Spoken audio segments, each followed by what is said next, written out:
la época en que llegan los españoles a México, traían algunos escritores renacentistas que tenían algunos textos que estaban escritos de forma del Renacimiento. ¿Cómo era la forma de escribir en el Renacimiento? Pues era una forma muy clásica, muy tranquila, muy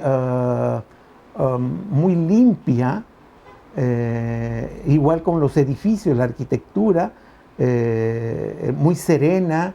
Eso era lo que se representaba, y era una época en la que el género humano creyó mucho en el género humano, valga la expresión, porque después viene otra época que es el barroco, y este barroco nos hace ver que de todos modos siguen las guerras, siguen las enfermedades, sigue todo, y es una época más de pesimismo, y tenemos ahí una literatura que se llena de curvas, de metáforas, de símiles, de todos tropos que pueda haber. Tropos son las metáforas, las metonimias y todo esto, el lenguaje figurado.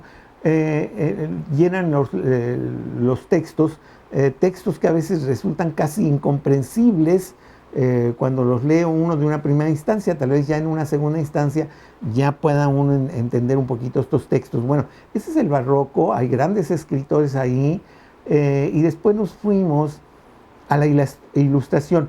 A partir del Renacimiento, les recuerdo, todas las cosas van a cambiar. Van a estar, si este fue blanco, el otro es negro. Y si este es negro, el otro es blanco. Y si este es blanco, el otro es negro. Y así nos vamos a ir hasta el romanticismo.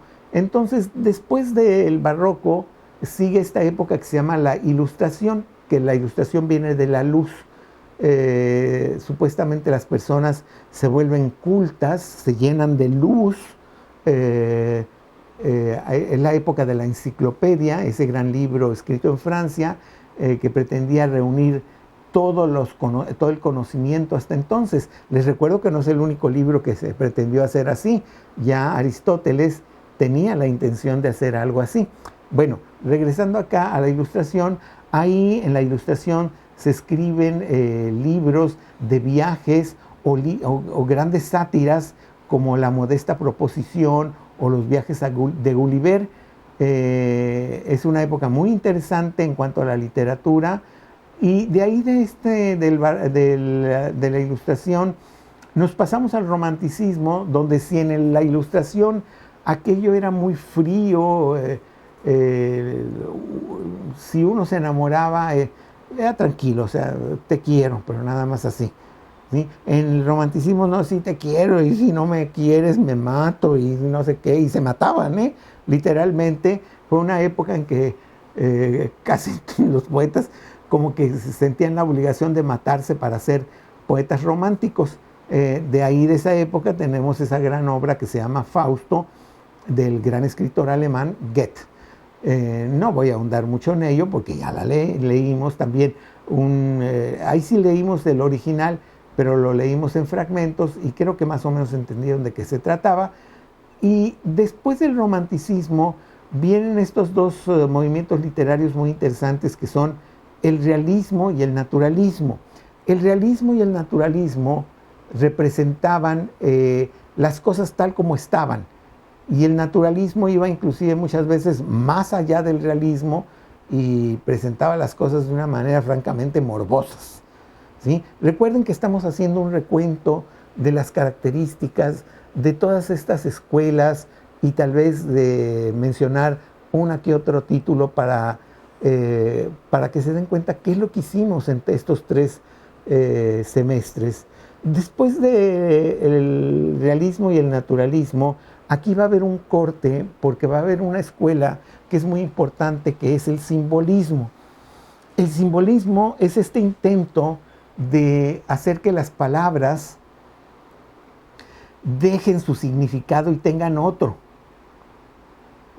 Ya casa no es casa, sino que va a ser otra cosa según la posición que le voy a poner, tanto ortográficamente como tipográficamente, como según la intención que yo quiera. Recuerden que ahí leímos algunos textos que en el principio nos parecían francamente herméticos, es decir, no entendíamos, hasta que sí hay una manera en algunos de ellos de explicarlos. Hay algunos textos como El golpe de dados que luego, a excepción del muy al principio, todo lo demás prácticamente no se entiende, pero la tipografía y lo que está escrito nos hacen sentir, ojo, nos hacen sentir que algo está pasando ahí. Y esa era una de las peculiaridades del simbolismo. El simbolismo quería hacernos sentir, oler, tocar, pero sin decir las cosas. Y entonces este simbolismo va a ser una gran influencia para la literatura, sobre todo de hoy en día. Después del simbolismo, que duró como de 1860 o 70 al 80, duró poquito porque casi nadie lo entendía. Por ahí tenemos otras escuelas como el parnasianismo, que era el clasicismo a tope, es decir, la forma estaba respetada 100%, pero era frío. El modernismo, que fue el aporte latinoamericano a la literatura, que se llenaba de palabras exóticas, de revitalizar nuevas formas, de situar las historias en lugares exóticos, etcétera, etcétera. Luego viene por ahí el nonsense, del que practiqué un poco, el sinsentido, Alicia en el País de las Maravillas, esta literatura que aparentemente no dice nada, pero cuando ya la vemos en conjunto nos damos cuenta que sí está diciendo algo. Después de esto ya viene 1900, y aquí en 1910 llegan las vanguardias. La primera vanguardia es el cubismo, donde nos damos cuenta que hay otras maneras de ver lo que estábamos viendo hasta entonces. Es decir, hasta entonces siempre habíamos visto las cosas desde enfrente. Ahora las podemos ver por los lados, ¿sí? Y ese mismo se puede aplicar en alguna manera a la literatura al ver nuestro contexto de lo que está sucediendo desde distintos ángulos. Pero en literatura creo que el mayor aporte fue el que se utilizó las palabras para dibujar imágenes, que una florecita, y poníamos ahí la florecita, y en medio Margarita. Entonces, o sea, ya con eso hacíamos esto es una tontería, ¿no? Había grandes poemas que se hicieron con esta forma de escribir. Después del cubismo viene el Dada. Les recuerdo que es en esta época cuando es la Primera Guerra Mundial o la Gran Guerra, donde hay una cantidad de muertos que para qué les cuento, y la gente, bueno, estaba que ya no quería saber nada de la vida, y por lo tanto inventa este estilo que es el Dada, que aparentemente también no dice nada, pero luego con un título o según la intención nos damos cuenta que sí dice algo. ¿Por qué? Porque es que ya no queríamos saber nada de lo humano, ya nos estábamos dando cuenta que había sido algo terrible. Entonces era el Dada. Y luego el último movimiento literario que ya vimos en nuestro curso fue el surrealismo, que tenía algo que ver con el Dada también y con la guerra, donde ya la gente se quería apartar de esta realidad espantosa. Y en el caso del surrealismo son imágenes oníricas de sueños o imágenes no posibles, las que aparecen sobre todo en la pintura, pero que también se pueden aplicar aquí, sí, en la literatura. Aquí sí, sí tenemos una literatura surrealista. Si ustedes se meten en la computadora y ponen literatura surrealista, ahí les van a dar muchos nombres. Yo no les doy ninguno para no ya hacer más tan largo todo esto. Después de esto, que termina aproximadamente todos estos movimientos, su influencia y demás, más o menos como en el 1914, en 1916, 18, 20, 22, ya por ahí ya terminó todo esto.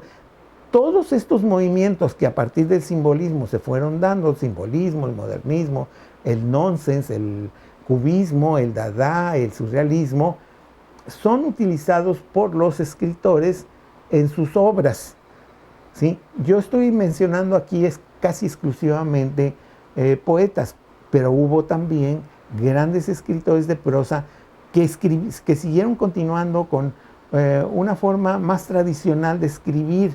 Hubo grandes escritores ingleses, grandes escritores españoles, grandes escritores franceses, estoy pensando en Gustave Flaubert, y etcétera, etcétera, que siguieron escribiendo de forma tradicional, por decirlo de alguna manera, y hoy en día, en lo que ya sería la literatura contemporánea, pues eso es lo que sucede.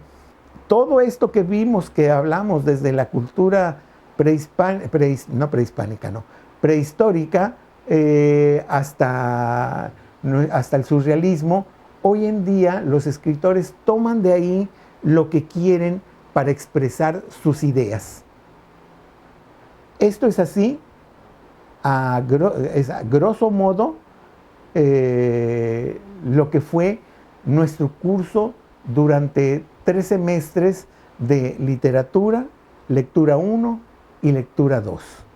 Yo espero que les haya servido, junto con la línea del tiempo, la historia de la literatura y algunos otros textos que tienen ustedes en sus notas, y que cuando vayan en el futuro y sean un profesionista, estén situados en cuanto a cuál es la historia de la literatura.